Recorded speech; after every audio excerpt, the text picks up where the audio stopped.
আসামের এমন কোনো জায়গা নাই যেন থেকে এনে মানুষ আসে না। আমার মনে তো আসামের বাইরে থেকে পাইছে। তো গাইস টানা 1.5 ঘন্টা ধরে সবাই আধা কিলোমিটার আই হেন 1.5 ঘন্টা। হ্যালো গাইস, তো কি অবস্থা নেগো? মানে আজকে মানে শরীফুল ফোন করছে যে আমাকে ভক্তের ডোবা হন আজকে মানে কাতি বিহু হিসাবে মানে আজকে গাছের রাত, তো গাছের রাইতে বলে কিবা একটা গম্ফি কি জানি হয় উরুষের নাগাল মানে বহুত মানুষ হয় একদম মানে হাঁফানি রোগের ওষুধ মশুদ দেয় আরো মানে নানান ওষুধ টষুধ দেয়। তো সেইরকম একটা উরুষের নাগাল ওইবার গেতাছে। তো সেই জন্য আইসদোল আই পড়ছে, তো আমি আইসদোল গেতাছি। তো নন যাই দেয় আমার নাকি কিরম ভিড় আর কিরম মানুষ। গাইস এডি বার যদি জীবনে কেউ একসাথে খায় তাহলে তার জীবনে আর কিছু খাওয়ার বাকি থাকবো না। তো গাইস ফাইনালি আইনে পাইলাম খালি গাড়ি পিলপিলি বুঝা একবার খালি মানুষ আইতেছে আইতেছে আইতেছে। তো সামনে পুরো মেলা লাগিয়ে গেছে একদম মেলার মতো।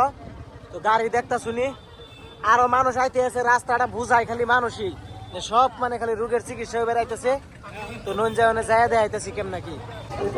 তো গাইস এটা হলো মেন কবিরাজ এনেকার কবিরাজ হাসমত আলী। তো এই নিয়ে ওষুধ দেয়, তো সেই ওষুধ খাই মানুষের এই হাবানি বেমার সেমার ভালো হয়। এটা লোকেশনটা কোনে? লোকেশনটা রঙ্গিয়া নদীর পাম। মানে বক্তর ডোবা থেকে সিধা এটা উত্তর দক্ষিণমুখী 2 কিলোমিটার এলে জিরো বাজার আছে। তো হে নেই পুরো একদম চলতেছে। কয়দিন হয় এটা? একদিনে কি আজকে না? ও তাহলে তো যারা যারা আইছে লাখ ভালো, আর যারা যারা আহে নাই তাহলে নেক্সট ইয়ারে মানে গাছির রাইতে এই কবিরাজ ইডা বহে। তো আজ যাবেন জ্ঞানেরা যার যার হাঁপানি বেমার চেমার আছে তাহলে ভালো হয়ে যাবো গা। মানুষ দেখুন একটা মানুষ খালি মানুষের মাথা আর মাথা, খালি মানুষ আর মানুষ সব এই মানে একদম কবিরাজ ওষুধের জন্য আইছে। প্রচুর মানুষ হয়ে গেছে গা, কি কমু আর গাইস কত দূরে দূরে থেকে যাইছে তার হিসাব নাই। দেখুন হাসমত কবিরাজ দেখলাম যে হাসমত কবিরাজ কবিরাজে এনার ভিতরে যাম না, যেহেতু আমরা চিকিৎসা এবার আহি নাই, আমরা খালি ভিড় দেখ পারাইছি, পরিবেশটা দেখ পারাইছি আর দেখ বেড়াইছি। তো আপনারা দেখুন একবার আরো তো মানুষ আইতে আছে, হবাই শুরু রাত হয় নাই, হবাই বাজে 5টা, তাই এই ভিড় দেখুন। হাসমত কবিরাজের ওষুধ খেবে নিয়ে মানুষ কত দূরে দূরে থেকে আই পড়ছে। তো ভাই যান আনে কেন ওষুধ খেবে রাখছুন? কোনে থেকে আইসুন আনে? কোকরাঝার। এই পরিবেশটা দেখে মনে হইতেছে না জানি কত বড় একটা মেলায় আইছি কিংবা ফাংশন টাকশন মেলায়, কিন্তু আসলে এটা এমন কোনো মেলা না, এটা হইতেছে কবিরাজি ওষুধ খাইবার নিয়ে মানুষ এত দূরে থেকে আইছে। তেলে ভাবুন তার কবিরাজি ওষুধে কত পাওয়ার, নইলে কি আর বিশ্বাস না থাকলে মানুষ এত দূর দূরান্তি থেকে আইতো।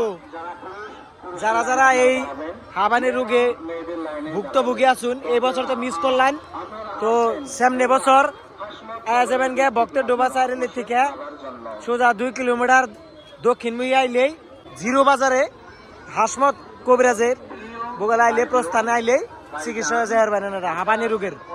তো আজকেও মানুষ আইছে বহু দূর দূরান্তি থেকে। অনেক কি হইতেছে কি হইতেছে মানে জাগো জাগো তোর হাঁফানি বেমার আছে, এজমা রোগ আছে, তো মানে চিকিৎসা করা হয়। হাসমত কবিরাজ চিকিৎসা করে।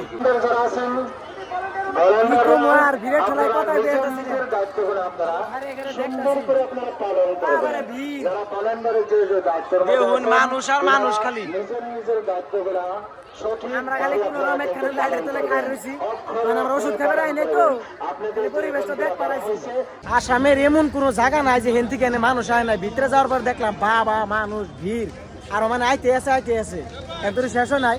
তো ওই জন্য ধরুন মানুষের কিরকম ভিড় চলতেছে পুরা। তো গায়েস দেখলানি কি পরিমাণে ভিড় আর কি পরিমাণে মানুষ আইছে কত দূরে দূরে থেকে বাবারে ভিড়। তো ভিড়ের মধ্যে আমরা গেছিলাম, যেহেতু ওষুধ খাইবেন না খালি ভিড় দেখ পারাইছিলাম। তো মানে অবস্থা একদম কাহিল হয়ে গেছে গা, মানে মানুষ ঘাইমাছির অবস্থা, মানে ভিতরে কি কম আর কন্ডিশন নাই খারিয়ে থাকার। তো আমি ভাবলাম সেই জন্য বাড়ি মুখে যাওয়ার তাই ভালো হবো।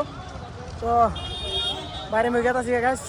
তো আপনারা যদি এমন রুগী আছেন যারা ভুক্তভোগী মানে চিকিৎসা পাইতেছেন না, তো এনে কিন্তু প্রত্যেক বছর গাছি যাইতে মানে কাতি বিহুর ফার্স্টের দিন এনে কিন্তু চিকিৎসা করে। কবিরাজের নাম জানি গেছেন হাসমত কবিরাজ। তো হাসমত কবিরাজের এনে চিকিৎসা হয়, তো প্রত্যেক বছরই হয়। তো এবার যারা যারা মিস করলেন সেমনি বছর যে যেন থেকে পারুন যাবেন গে গাছির রাইতে। যেটা ডাক্তার করা না এটা হাসমত কাকু করে দিছে। যেটা নি কি বেমার জানি এজমা বেমার, এজমা বাংলা কি না হাফানি হাফানি এটা ডাক্তারে করাম না এটা হাসমত একটু করে দেয় লাইনে হারিয়ে থাকতে থাকতে মানে এবারে হুকিয়ে গেছে গাছ ও না গাইমে গেছে গাছ guys this is the power of Hasmat কবিরাজ দেখুন গাইস রাস্তাঘাট একবারে মানুষ মানে বাইরে হারতাছি এই পরিমাণে ভিড় বাজে গেছে গা 1-1.5 ঘন্টা ধরে খালি আইতেছি হবে না আধা কিলোমিটার আইছি না নাই সামনে যারো জামু সাহসী পাইতেছি না এত ভিড় বাজছে দেখুন কোনে কোনে দিকে আছে মানুষ আইছে তার হিসাব নাই 1 ঘন্টা আগে গেলাম কোনো ভিড় নাই এখানে দেখি একবার এই ভিড় বেঁচে গেছে গা তো গাইস টানা 1.5 ঘন্টা ধরে সবাই আধা কিলোমিটার আই হেঁটে 1.5 ঘন্টা আর সামনে দেখে আছে কিরকম আছে ওরা রাস্তায় গাইস একদম মানে কোষ্টা বেজাল বাজে গেছে দেখুন মানুষ কেমন করে রাস্তার মধ্যে পার হইতেছে একটু জায়গাও নাই তো গাইস আমি অগথুয়া মানে বাইকের বাস দিকে নাই আইডে একলা গিয়েছিলাম কিন্তু আরো হয়ে গেছিলাম লাস্টে মেলা টাইম ভিড় সামনে পরে হবাই একখান হইলাম তো গাইস ভিড়ে থেকে বাইরে আইলাম কিবা করে যুদ্ধ বিগ্রহ করে তো যে শরীফুল ভাই আছে না তো শরীফুল ভাই দিয়ে চাপড়ি দিয়ে চাটনি দিয়ে ওকে ভক্ত ডোবার করে স্পেশাল আমাকে খাওয়াই আজকে তো হিসেবে অর্ডার দিছে তো এখন খাইয়ে ঢেয়া বাড়ি হয়ে যামগা তো ব্লগটা এনে শেষ করতেছি তো আজকের জন্য বাই বাই দেখা হবে নেক্সট কোনো ব্লগে